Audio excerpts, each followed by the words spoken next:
지난주에 인간의 타락, 즉 죄는 하나님의 말씀에 대한 의심과 하나님의 선한 의도에 대한 의심을 가지고 오게 되었고, 그러한 의심은 하나님께서 금하신 나무 실과 열매를 따먹게 되는, 금하신 하나님의 명령을 거스리는 실제의 행동으로 이어지게 되었다 하는 것을 제가 말씀드렸습니다. 오늘 말씀의 초점은 그 죄의 결과로, 하나님의 명령을 의도적으로 어긴 그 죄의 결과로 어떻게 하나님과 인간과의 관계와 또한 인간 서로와의 관계가 무너졌는가, 그것에 대해서 말씀합니다.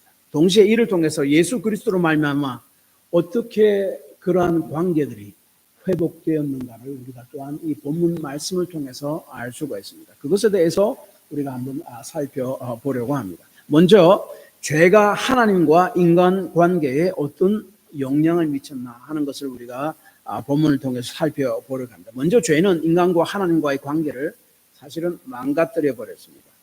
그에 대한 설명이 8절과 8절 이하와 또 10절에 나와 있는데, 8절에 보면은 하나님께서 동산을 거니시면서 숨어있는 아담을 찾았습니다. 옛날에는 아담이 숨지 않았어요.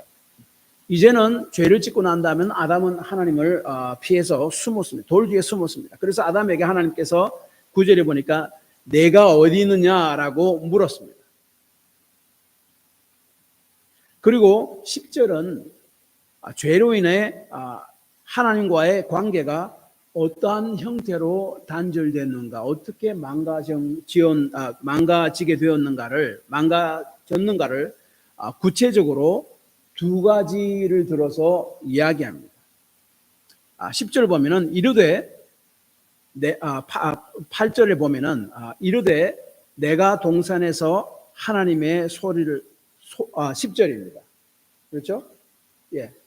10절에 보니까 이르되 내가 동산에서 하나님의 소리를 듣고 내가 벗었으므로 두려워하여 숨었나이다.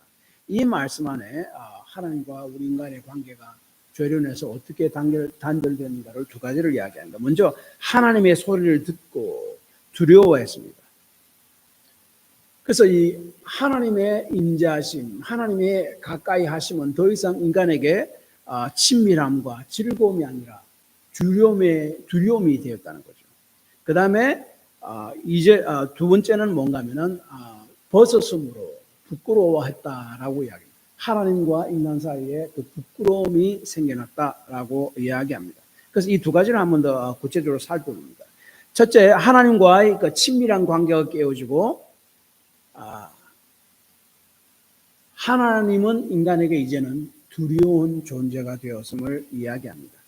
우리가 알다시피 창세기 2장 7절을 보면은 하나님께서 인간을 만드실 때에 흙을 직접 빚어서 그 인간 속에 하나님의 생기를 코에 하나님의 생기를 직접 불어넣었고, 그 생기가 바로 생명의 호흡, 너시마 타임, 하나님의 생명의 호흡을 인간의 그 코에 직접 불어넣었으므로 그 인간이 바로 살아있는 생명, 그러니까 또 생명이라고 본문은 성경은 이야기하는데 나페샤임이라고 그러죠.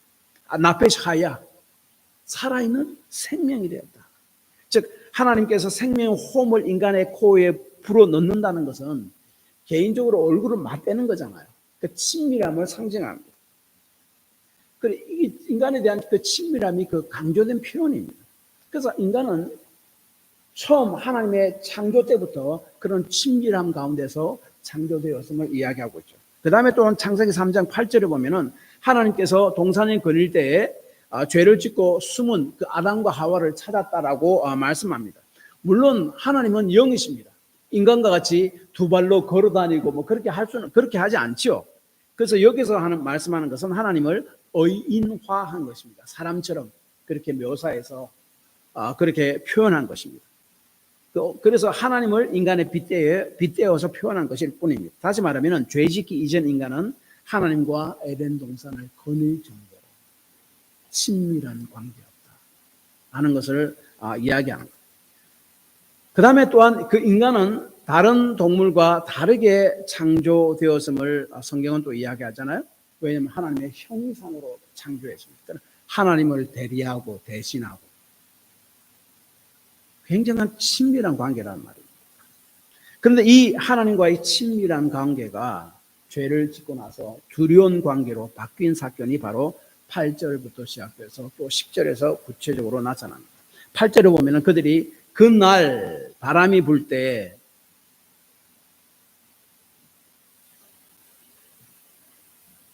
동산에 거니시는 여호와 하나님의 소리를 듣고 아담과 그의 아내가 여호와 하나님의 낯을 피하여 동산 나무 사이에 숨은지라라고 이야기합니다. 9절에 하나님께서는 그 아담을 불렀습니다. 숨은 아담을 찾았습니다. 아담은 내게 어디 있느냐. 그리고 10절에도 이야기하시지 죄 지은 인간은 그 하나님의 다가오심, 임재하심 그 소리가 즐겁고 반가운 소리가 아니라 오히려 두려움으로 변했습니다. 그래서 10절에 보니까 그 아담과 하와는 그 하나님의 임재하심과 하나님의 목소리를 통해서 두려움을 느껴서 바위 뒤에 숨었다라고 이야기합니다. 이 아담과 하와는요, 그 이전에, 죄짓기 이전에도 하나님의 음성을 들었지 않습니까? 하나님과 친밀한 관계들이 있었지 않습니까? 근데 그 죄를 짓고 나서 갑자기 그 관계들이 이렇게 변합니다. 너무 두려워서 숨을 정도로, 막 이렇게 하나님과 관계가 완전히 변했다는 거예요. 어떻게 된 일입니까? 8절을 살펴봐야 됩니다. 8절에 보면은 그날 바람이 불 때 하나님께서 아담과 하와 함께 보내시려고 아담과 하와를 찾았는데 이 더 키가 그날 바람이 불 때입니다. 이전 한글 성경인 개역 한글에는 선언할 때에, 날이 선언할 때라고 번역을 했습니다. 마찬가지입니다. 도대체 그날 바람이 불 때가 이 무슨 말인가? 당시 팔레스타인 지방은 우리가 알다시피 그 사막 지방 아니에요? 그래서 낮에는 햇빛이 쫙 쬐기 때문에 낮에는 활동을 할 수 없습니다. 그러나 오후 저녁쯤 되면 바람이 쏙 부는 그때인데 그때 하나님께서 보내려고 그때를 기다려서 그렇게 하셨나? 사실 그것은 아닙니다. 그러면 도대체 하나님께서 여기 이야기하는 날이 선언할 때는 구체적으로 무엇을 표현하려고 하는 말씀입니까? 하는 겁니다. 제프리 니하우스라는 구약학자가 있습니다. 이분이 그 시에 God at Sinai, 신의 산의 하나님, 한국어로는 아마 번역되지 않았을 겁니다. 거기 보면 그분이 이 바람이 불 때를 폭풍의 바람이 불 때라고 해석합니다. 왜냐하면은 이 구약에 기록된 히브리어와 고대 그 아카디아어는 같은 동정 언어였습니다. 같은 뿌리를 가진 같은 동정 언어였습니다. 그래서 이게 아카디아어와 구약 그 히브리어는요 단어에 같은 단어가 많고 같은 단어 중에 같은 의미를 가진 것들이 굉장히 많습니다. 그래서 그 구약을 연구하는 학자들은 히브리어만 공부하는 것이 아니라 그 당시 그 아카디아어까지 다 이렇게 연구를 합니다. 근데 이분이 제프리 니하우스라는 분이 이야기한 것이 뭔가 하면은 그 가까운 단어 중에 하나가 우무입니다. 아카디아 우무. 이 아카디아 우무가 히브리어 욤, 우리 한국말로 날과 같은 의미입니다. 그래서 이 8절에 보면은 그날 바람이 불 때 이 날, day. 그것이 바로 우무라는 같은 동종 단어입니다. 그러니까 같은 의미가 있습니다. 그래서 이 우무라는 아카디아의 날에는요, 그냥 우리가 아는 그 날이라는 뜻도 있지만은 한 가지는 무슨 뜻이 있는가 하면은 그 폭풍이라는 뜻이 있습니다. 그리고 폭풍 가운데 신이 강림한다 하는 그런 의미가 또 그 의미에 들어 있습니다. 그래서 이 히브리어 욤, 날이라는 단어도 그냥 우리가 이야기하는 그냥 일반적인 날이라고도 라는 의미도 있지만은 폭풍 가운데 임하시는 하나님의 의미가 있다는 거예요.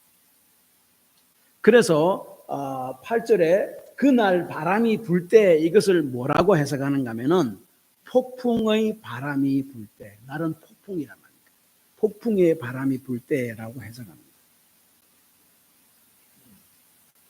왜 폭풍의 바람이 불 때인가? 구약 성경 보면은 하나님이 임재하실 때는 언제든지 번개와 천둥과 폭풍과 빽빽한 구름 가운데 천사들을 동원해서 임재하십니다. 보십시오. 하나님께서 평소와 같이 아담과 하와와 함께 동산을 거르려고 하는데 그들이 없었습니다. 그래서 하나님께서는 그들을 불렀는데 그들은 하나님의 소리를 듣고 하나님의 낯을 피하여 동산 나무에 숨었다고 8절 이야기합니다. 이제는 하나님의 소리가 다정한 소리였고 기쁜 소리였고 즐겁고 반가운 소리였지만 죄 지은 이유는 더 이상 그것이 아니었습니다. 두려운 소리로 들렸습니다. 왜 그렇습니까? 죄를 짓고 난 이후에 하나님의 소리가 무서운 폭풍의 바람 소리로 들렸기 때문에 그렇습니다.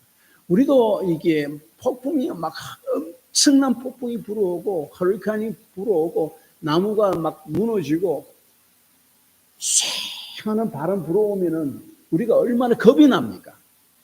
그런 하나님의 임재하심이 그 죄인에게는 더 이상 친밀함과 다정함과 기쁨의 임재하심이 아니라 두려움의 임재하심, 하나님 임재하신 폭풍의 바람으로 그 임재하게 되었다라고 그렇습니다. 그래서 이 인류의 조상 아담의 타락 이후에 그 죄가 인간에게 증가되었고 죄로 인해 인간은 하나님의 임재하심 앞에 섰을 때에 언제나 두려워했습니다. 하나님의 임재하심의 그 강력함, 그 폭풍우, 막 빽빽한 구름, 천둥, 우레, 그것을 인간이 느꼈습니다. 그걸 본 거예요. 예를 들어서 출애굽기 19장 16절에 보면은 하나님께서 이스라엘 백성과 언약을 맺으시려고 시내산에 강림하셨습니다. 임재하셨습니다.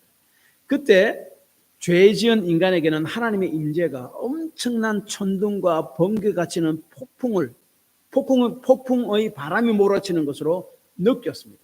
그래서 백성들은 굉장히 두려움을 느꼈다라고 이렇게 이야기합니다. 셋째 날 아침에 우레와 번개와 빽빽한 구름이 산 위에 있고 나팔 소리가 매우 크게 들리니 진중에 있는 모든 백성이 다 떨더라.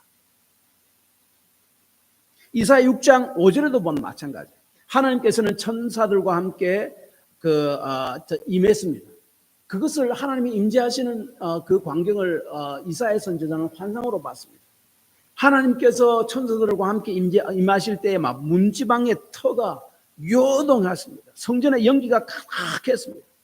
그때 그 광경을 본 이사야 선지자는요, 죽음의 공포를 느꼈습니다. 두려움을 느꼈다는 말이에요. 그래서 6장 5절에 보면 이렇게 외칩니다. 화로다 나여 망하게 되었도다. 나는 입술이 부정한 사람이요 나는 입술이 부정한 백성 중에 거주하면서 만군의 여호와이신 왕을 배웠습니다. 이렇게 죄를 지은 인간이 두려움으로 인해서 더 이상 이제는 하나님 앞에 마음대로 나아갈 수가 없었습니다.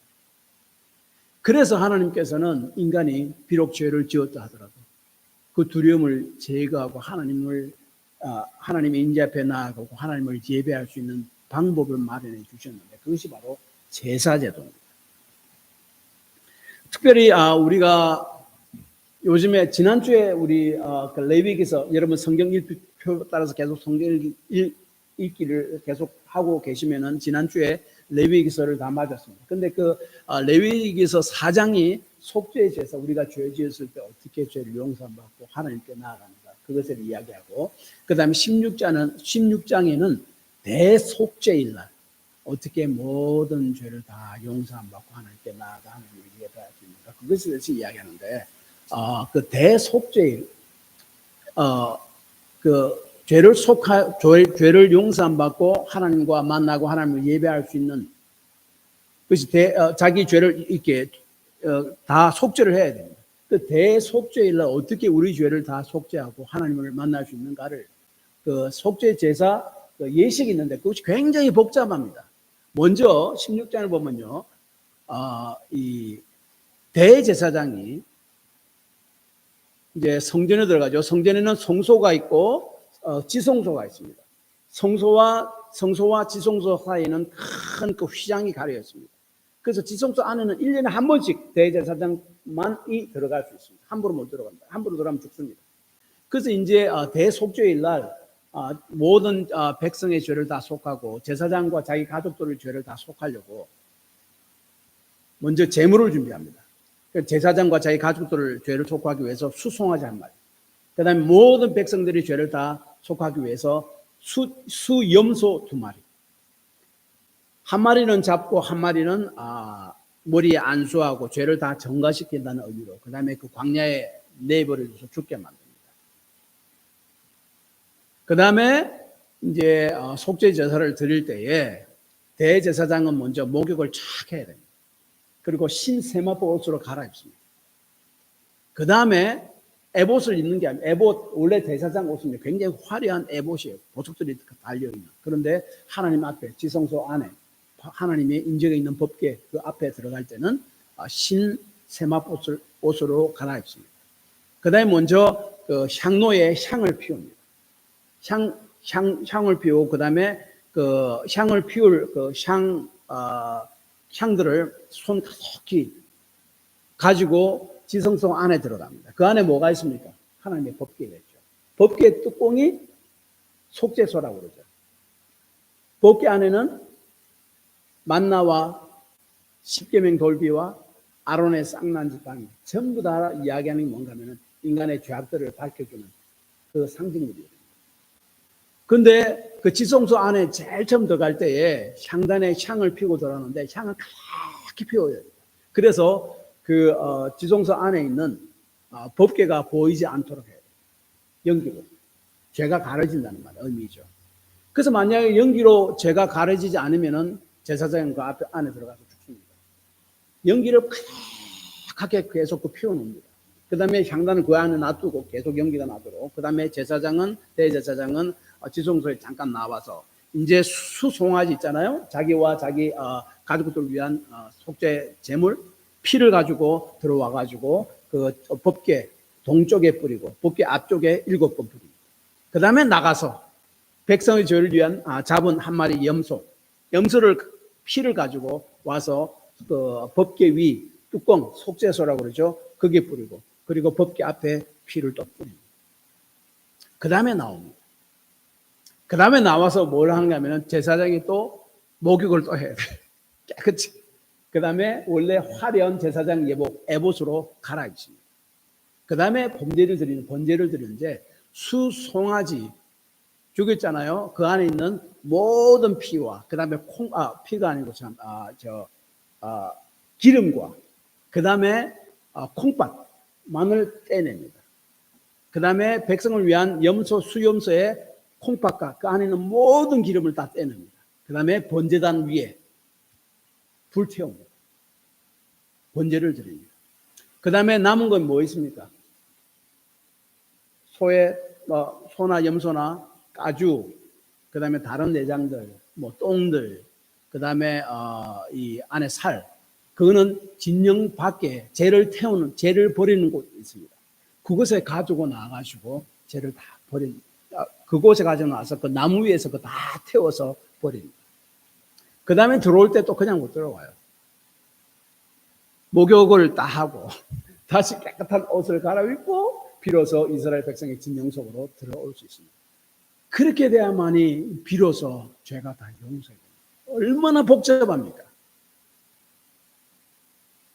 그런데 예수 그리스도 성경에 보면 히브리서 보면 예수 그리스도께서 대제사장이 되시고 우리 죄를 위한 속죄 제물이 되셔서 인간이 많은 성소가 아니라 하늘의 지성소로 들어가셔서 우리 모든 죄를 단번에 씻어주심을 히브리서 9장 11절에서 14절에 이렇게 이야기합니다.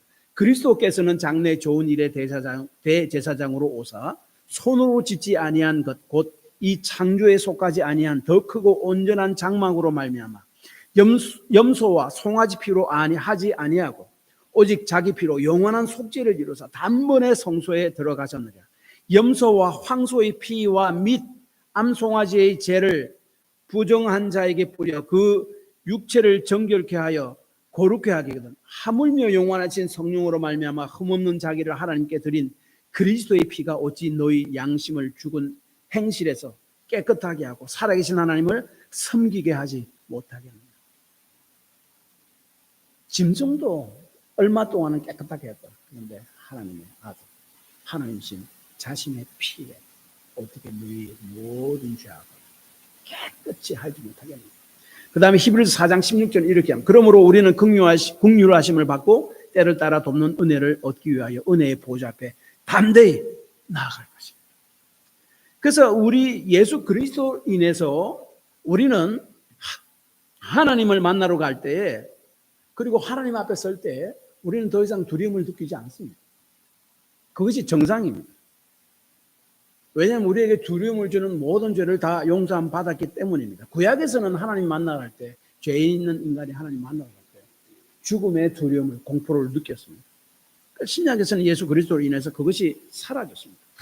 그래서 예수 믿은 사람은, 구원의 확신이 있는 사람은 하나님 앞에 설 때 두려움이 없습니다. 하나님 임재 앞에 나갈 때 두려움이 없습니다. 오히려 기쁨이 있고 하나님의 임재의 영광의 광채를 인해서 영광스러운 그 황홀함을 우리가 경험할 수도 있습니다. 그래서 언제든지 하나님 앞에 담대히 나아갈 수 있습니다. 그래서 구약 성도들에 비해서 지금 예수를 믿는 우리가 얼마나 놀라운 특권을 누리고 있는가를 우리가 좀 생각해 봐야 돼요. 그래서 이 특권을 우리가 정말로 귀하게 생각하고, 우리가 이 특권을 우리가 자주 활용해야 됩니다.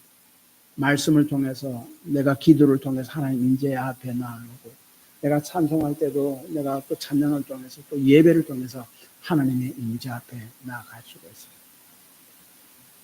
얼마나 놀라운 거죠. 그러므로 10절은 인간의 죄로 인한 첫 번째는 하나님과의 친밀한 관계가 두려운 관계로 변해버렸습니다. 그러나 예수 그리스도로 인해 이러한 두려움이 완전히 제거되었고, 죄짓지 않은 아담과 하와가 하나님과 친밀한 관계를, 그러한 느낌을 느꼈던 것처럼 예수 그리스도로 인해서 우리는, 저와 여러분은 그러한 하나님과의 친밀함을 경험할 수 있는 그런 특권을 가진 자가 되었음을 우리가 기억해야 됩니다. 그 다음에 두 번째로는 죄로 인해서 부끄러움이 없는 관계에서 부끄러움이 있는 관계로 변했다라고 이야기합니다. 10절에 이르시되 내가 동산에서 하나님의 소리를 듣고 내가 벗었으므로 두려워하여 숨었나이다. 10절은 사실은 그 영어 성경보다 좀 더 정확하게 나타나는데 이 두 가지죠. 하나님 소리를 듣고 두려워했고, 그 다음에 벗었으므로 두려워했습니다. 아까 저게 이제 하나님의 음성이 두려움으로 변했죠. 죄진 인간이. 그 다음에 벗었음으로 인해서 두려워했다라고 이야기합니다. 7절도 이에 그들의 눈이 밝아져 자식이들이 벗은 줄을 알고 무화과 나무 잎을 엮고 치마로 삼았다. 부끄러움이다. 하나님의 명령을 어기고 거스리고 죄악 속에 들어가다 보니까 부끄러움이 생겼다는 거예요. 인간이 불순종으로 인한 죄를 범하는 그 이전에는요, 부끄러움과 수치심이 사실은 없었습니다. 창세기 2장 25절은 이렇게 이야기해요. 아담과 그의 아내 두 사람이 벌거벗었으나 부끄러워하지 아니하라. 이 말씀이 사실 이단들이 있잖아요. 또 여성들을 성적으로 착취할 때 이 글을 굉장히 많이 인용합니다. 조심해야 돼요. 그런 의미가 아니에요. 부끄럽지 않다는 말은 히브리어는 어떤 의미가 있는가 하면 예상대로 되지 않아서 당황스럽고 실망스럽고 부끄럽다는 말이, 예상대로 되지 않았고 당황스럽고 실망스럽고 혼란스럽다는 말이 그 부끄럽다는 말의 그 의미 속에 들어가 있습니다. 그래서 이 부끄럽다는 말, 히브리어의 그 반대말은 신뢰하다는 말입니다. 그래서 죄가 없던 인간은요, 서로 간에 신뢰했고 완전한 믿음 가운데 있었다는 거예요. 내 약점을 보여도 부끄러움이 없고 다 받아주고 이해하니까 그런 관계였다니, 그것을 이야기합니다. 그런데 죄로 인해 부끄러움이 시작됐습니다. 서로 앞에서뿐만 아니라 하나님 앞에서도 몸을 가리는데 영향을 미쳤습니다. 그래서 여기서 부끄러움은 육체적, 영적 부끄러움 모두 다를 다 말합니다. 하나님과의 그 친밀한 관계가 망가졌으므로, 그러니까 하나님 앞에서 자신의 죄악이 드러났기 때문에 그들은 하나님 앞에서 자신을 부끄러워했습니다. 그리고 서로 간에 부끄러워했습니다. 서로 간에 신뢰가 무너졌습니다. 그래서 이 하나님 말씀을 어긴 후 그들이 경험한 것은요, 뱀이 유혹할 때 약속한 그 달콤함이 아니었습니다. 하와가 하나님께서 금하신 그 나무 실과를 보았을 때 아주 먹음직했다라고 이야기하는데, 이제 그들이 보는 것은 먹음직한 것이 아니라 벌거벗음과 부끄러움과 서로 간에 신뢰하지 못한 그런 갈등만이 남았음을 알 수 있습니다. 그러나 로마서 10장 11절은 이렇게 이야기합니다. 성경이 이르되 누구든지 그를 믿는 자는 부끄러움을 당하지 아니하리라. 예수 그리스도께서 예수 그리스도를 믿는 저와 여러분의 모든 죄를 다 깨끗이 씻어 주셨으므로 하나님 앞에 설 때에 부끄러움 없이 설 수 있는 존재로 변했다라고 이야기합니다. 죄는 하나님 앞에서의 두려움과 부끄러움을 가져다 주었고, 또한 죄는 인간 서로 간에 분쟁을 가져다 주었습니다. 하나님께서 하나님의 가까이 오심과 음성을 듣고 두렵고 부끄러워서 숨은 아담에게 하나님께서는 11절에 이렇게 물으셨습니다. 누가 너의 벗었음을 내게 알렸느냐? 내가 내게 먹지 말라 명한 그 나무의 열매를 내가 먹었느냐? 그때 아담은 죄에 대한 책임을 여자와 하나님께로 돌립니다. 12절에 아담이 이르되 하나님이 주셔서 나와 함께 있게 하신 여자 그가 그 나무 열매를 내게 주었으므로 내가 먹었나이다. 근데 6절에 보면요, 여자가 그 열매를 16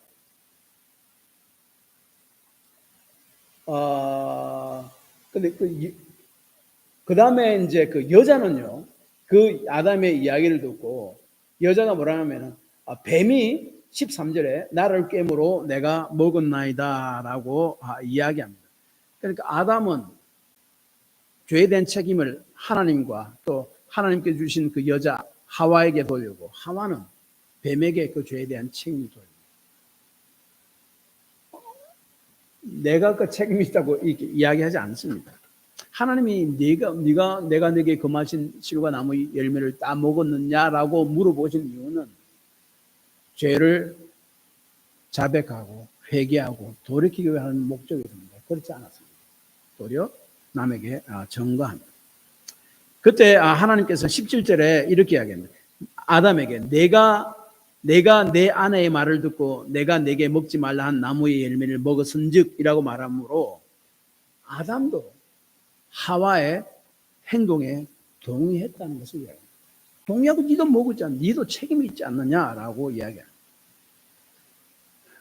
이렇게 죄진 인간은 서로 부끄러움이 없었고 완전한 신뢰가 이렇게 무너졌습니다. 그리고 이제 서로를 비난하는 관계로 변질되었음을 본문을 이야기합니다. 그리고 16절을 보면은 16절 오늘 본문 지금 집중한 말씀은 16절 하반절입니다. 하나님께서 여자에게 벌을 내리시는데 그 하반절에 너는 남편을 원하고 남편은 너를 다스릴 것이라 라고 이야기합니다. 이게 무슨 말입니까? 지금까지 많은 학자들이 이게 도대체 무슨 말인가라는 거 많은 논란의 대상이 되었고 많은 연구를 했습니다. 그런데 그 수잔 포라는 여자 학자가 있습니다. 그분이 What is the woman's desire? 여기서 여자의 그 원함은 무엇인가? 본문에 있는 16절입니다. 그 말씀을 가지고 대한 논문을 발표했습니다. 거기서 뭐라고 이야기하는가 하면은 너는 남편을 지배하려는 소원이 있으나 너는 그러한 죄를 다스릴 것이라 라고 해석했습니다. 그 이후에 모든 복음주의 학자들은 그 해석을 다 받아들입니다. 이런 말입니다. 이 원하다라는 이 단어가 4장 7절에 하나님께서 가인에게 말씀하신 죄가 너를 원하나 너는 죄를 다스릴지니라 라고 말씀하신 같은 말씀입니다. 가인은요 시기와 질투로 인해서 자기 동생 아벨을 죽였잖아요. 최초의 살인자라고 했잖아요. 그때 쫓겨나면서 아이고 나는 이제 큰일 났습니다 할 때 하나님께서 그 가인에게 이야기합니다. 죄가 너를 원하나 너는 죄를 다스릴지니라. 너는 죄를 짓고 싶은 그런 마음들이 욕망들이 막 이렇게 올라오나 그런 네가 그것을 다스려야 된다. 그 책임은 너에게 있다라고 이야기하는 거예요. 마찬가지로 본문 16절 하반절에도 하나님께서 하와에게 하신 말씀은 너는 남편을 지배하려는 소원이 있으나 너는 그 지배하려는 그것을 다스릴지니. 왜 그런 말 했습니까? 하나님께서 원래 아담과 하와를 지었을 때 서로 지배하려는 그런 존재로 만들지 않았습니다. 아담을 먼저 만들고 아담의 갈비뼈로부터 하와를 만들었잖아요. 그래서 하나님께서 하와를 아담에게 데려왔을 때 아담이 하는 말이 창세기 2장 23절에 내 뼈 중에 뼈, 내 살 중에 살이다. 너무 기뻐했습니다. 내 몸이다라고 생각하는 거예요. 그래서 내 몸과 같이 내가 될 것이다 하는 그런 의미가 있습니다. 남편은 아내를 위해 자신을 기꺼이 희생하는 그런 관계였습니다. 그리고 하와는 남자를 도와 하나님의 명령을 수행하는, 다스리고 지키고 정복하라는 하는 명령 있잖아요. 그것을 위해서 돕는 배필로서 헬퍼로서 역할이 주어졌습니다. 제가 지난주에 말씀드린 대로 이 돕는다는 말은요, 하나님에게 쓰여진 말이에요. 하나님이 우리를 돕는 자였어요. 이 돕는다는 말은 helper라는 말은 내가 그 사람보다 좀 열등하다는 말이 아니에요. 굉장히 중요한 임무를 하고 있다는 그 말입니다. 그래서 이 여자가 돕는 배필로 하나님께서 만들었다는 말은 역할이 다르다는 거예요. 아담은 또 리더로서 또 아내를 위해서 자기 몸까지 주는 희생해야 되는 그런 그 임무가 주어졌고, 아내는 또한 남편을 돕는 자로서 그런 역할이 주어졌습니다. 역할이 다릅니다. 그 모든 것을 통해서 뭘 합니까? 하나님이 주신 사명을 이루기 위해서 그렇게 합니다. 다시 말하면 성경이 계속 이야기하는 것은 아담과 하와는 동등한 자였고 그리고 같은 동반자 관계였다. 그러나 그 역할은 달랐다라고 이야기합니다. 그래서 남편은 아내를 자기 몸과 똑같이 생각하고 대하며 아내는 남편의 리더십을 인정하고 그의 부족함을 돕는, 그래서 하나님 나라를 이루는 그런 동반자 관계였습니다. 그러나 이 죄로 인해서 그런 평등, 협력의 관계는 다 깨어져 버렸습니다. 그래서 서로 지배하려는 투정의 관계로 바꿔버렸습니다. 그래서 서로 지배하려는 그 욕망을 여자는 다스려야 된다라고 이야기해요. 왜냐하면 여자가 먼저 하와에게 꼬임을 받았잖아요.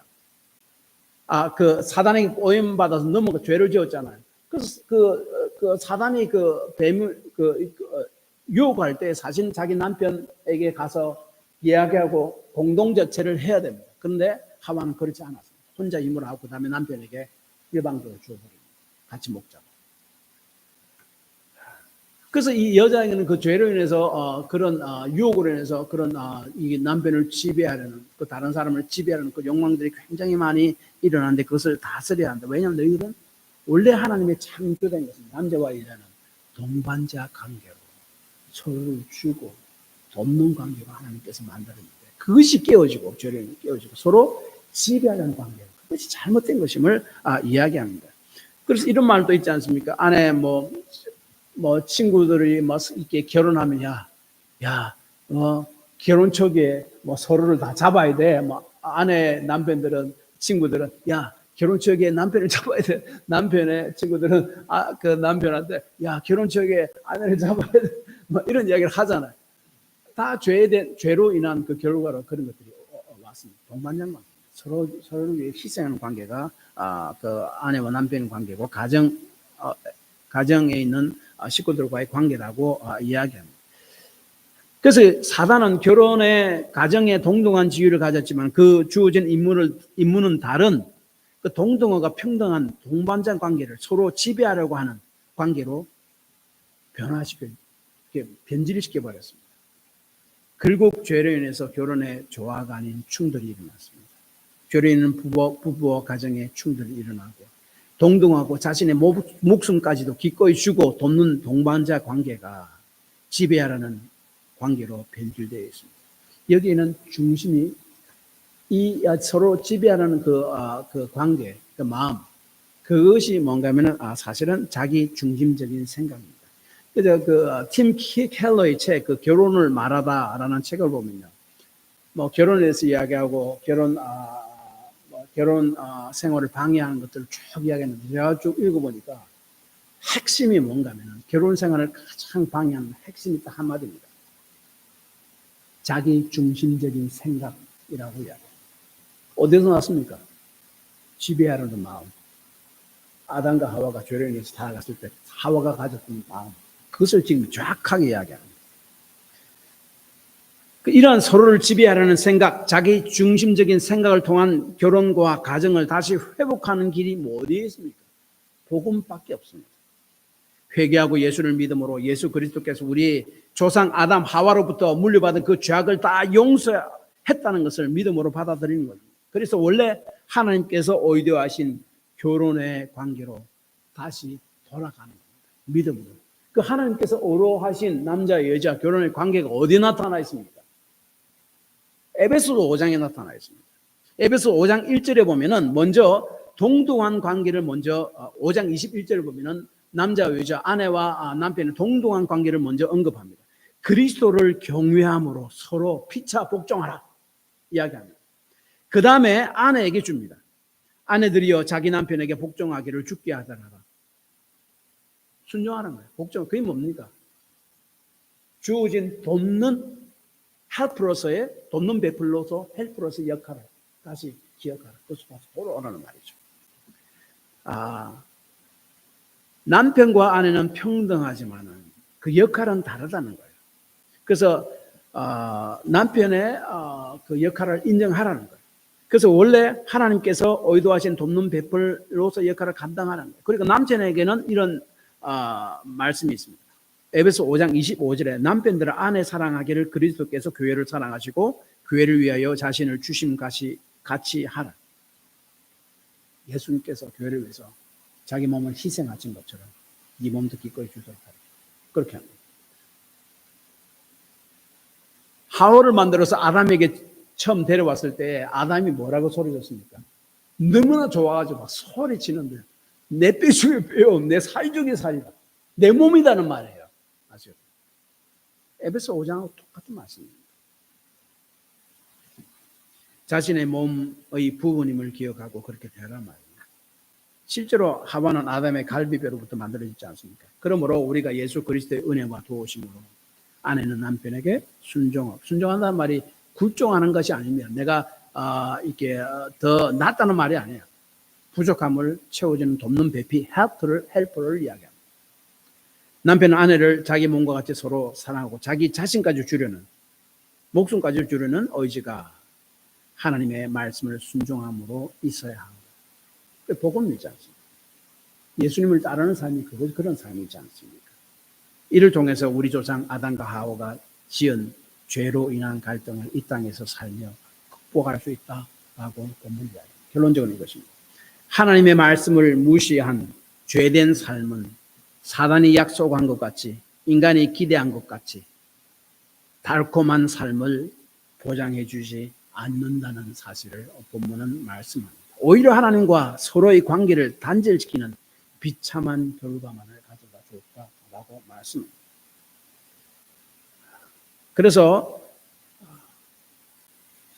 성경에서 말씀하는 것은 나의 만족과 쾌락이 우리 삶의 주된 미덕이요 목표라고 생각해서 하나님의 말씀을 무시한 채 나의 욕망만을 쫓는 삶은 잘못된 것이고 그 삶은 조금 더 못 가서 완전히 엉망진창이 되어버릴 것이다 하는 것이 오늘 본 말씀입니다. 그래서 창조주 하나님과 올바른 관계를 맺고 그에게 순종하는 것이 우리의 삶의 목적이 되어야 되고 목표가 되어야 함을 말씀을 통해서 하나님께서 저와 여러분에게 말씀하십니다. 기도합니다.